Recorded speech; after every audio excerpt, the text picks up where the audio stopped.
Welcome to Lakshapathi Back Stories. අද අපිත් එක්ක ඉන්නවා ලක්ෂපති වැඩසටහන ඉදිරියටම ගියපු ගොඩක් දක්ෂ කන්ටෙස්ටන්ට් කෙනෙක්. ඉමාෂා. කොහොමද ඔයාට? හොඳයි, හොඳ එක්ස්පීරියන්ස් එකක් හම්බ වුණා. ගොඩක් ආසාවෙන් හිටපු තරඟයක්. ඒ තරඟයට ඇවිල්ලා හොට් සීට් එකට ගිහිල්ලා ප්‍රශ්න 9ක් වෙනකන් තරඟ කරන්න හම්බෙච්ච එක ගැන ගොඩක් සතුටුයි.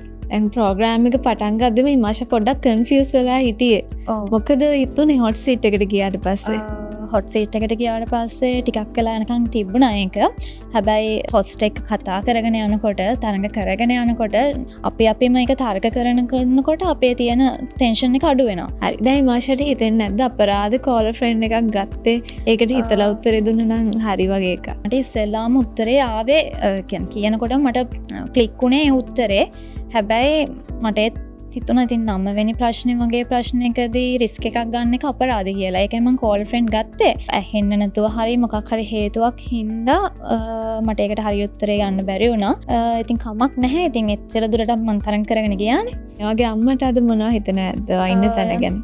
එයා තමයි ගොඩක්ම මේකට මාව එක්කගෙන ඉන්න try කළේ. එතකොට ගොඩක් සතුටු වෙත්තින් එයාටත් මේ වගේ තරඟයක් දීපු එක ගැන. අපේ ජීවිතෙත් හරියට ලක්ෂපති වගේ ගේම් ෂෝ එකක්. ප්‍රශ්න පත්‍රයක් ඉමාෂා. ඉතින් අපේ ජීවිතයට එන ප්‍රශ්නවලට ඒ ජීවිතයේ තියෙන ප්‍රශ්න වලට කොහොමද මුහුණ දෙන්නේ? අපිට ක්ෂණිකව උත්තර හොයන්න බැරි ප්‍රශ්න තියෙනවා. ඒවට තින් කාලෙත් එක්ක ගිහිල්ලා පුළුවන් විදිහට හොඳම උත්තරය ගන්න try කරනවා. අසිරිමත් ශ්‍රී ලාංකිකයෙක් විදිහට ඉමාෂා කොහොමද අපේ රටේ මිනිස්සුන්ව දකින්නේ? අපේ රටේ මිනිස්සුන්ගේ ඇත්තටම තියෙනවා අර අපේකම කියන දේ. අපේකම කියන දේත් එක්ක හොඳට ඒ කියන්නේ එන අභියෝගත් එක්ක ඒ කියන්නේ අපේ රටට මෙච්චර කාලයකට හැම කාලෙකම වගේ අභියෝග එක ජාති අභියෝග ඇවිල්ලා තියෙනවා. ඒවත් එක්ක ඉතින් මුණ දෙලා අද වෙනකොට රට මේ තත්ත්වයට තියෙන්නේ. අපේ රටේ මිනිස්සු ඔක්කොම එකමුතු වෙලා සහයෝගයෙන් ක්‍රියා කරපු ඉන්න තමයි. ඉමාෂාට ඇතිනේ ජීවිතේ ගොඩක් සතුටු හිතුණු දවසක්. එහෙම දවසක් මතක් වෙනවද? මට ඇත්තටම ගොඩක්ම සතුටු වෙච්ච දවස මාව කැම්පස් සිලෙක්ට් වෙලා ගිහලා මේ ආපු දවස. ඒ ආපු දවස් තමයි මේ අපේ තාත්තා අන්තිමටම කතා කරපු දවස. ඒකලා අන්තිමටම ඒකට රෙස්පොන්ස් ඒ කියන්නේ ඒකට ප්‍රතිචාර දැක්වුවා. ඊට පස්සේ කතා කරෙත් නැහැ. ඊට පස්සේ දවස් දෙකකට වගේ පස්සේ නැති වුණා.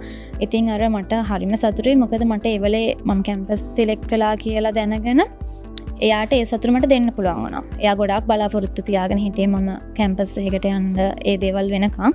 ඉතින් මට ඒකේ සතුටයි දුකයි දෙකම තියෙනවා. මොකද ඊට පස්සේ එයා තාත්තා නැති වෙච්ච එකත් එක්ක හැබැයි මට ඒ සතුට දෙන්න පුළුවන් වෙච්ච එක ගැන මට ලොකු සතුටක් තියෙනවා.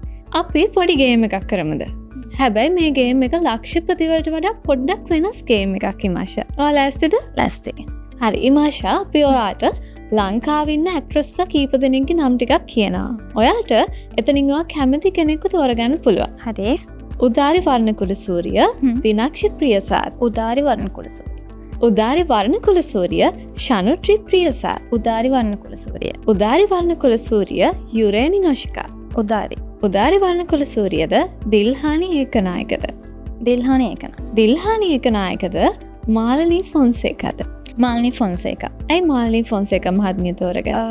මාලනී ෆොන්සේකා මහත්මියගේ විවිධාකාර රංගන කුසලතාවයන් තියෙනවා.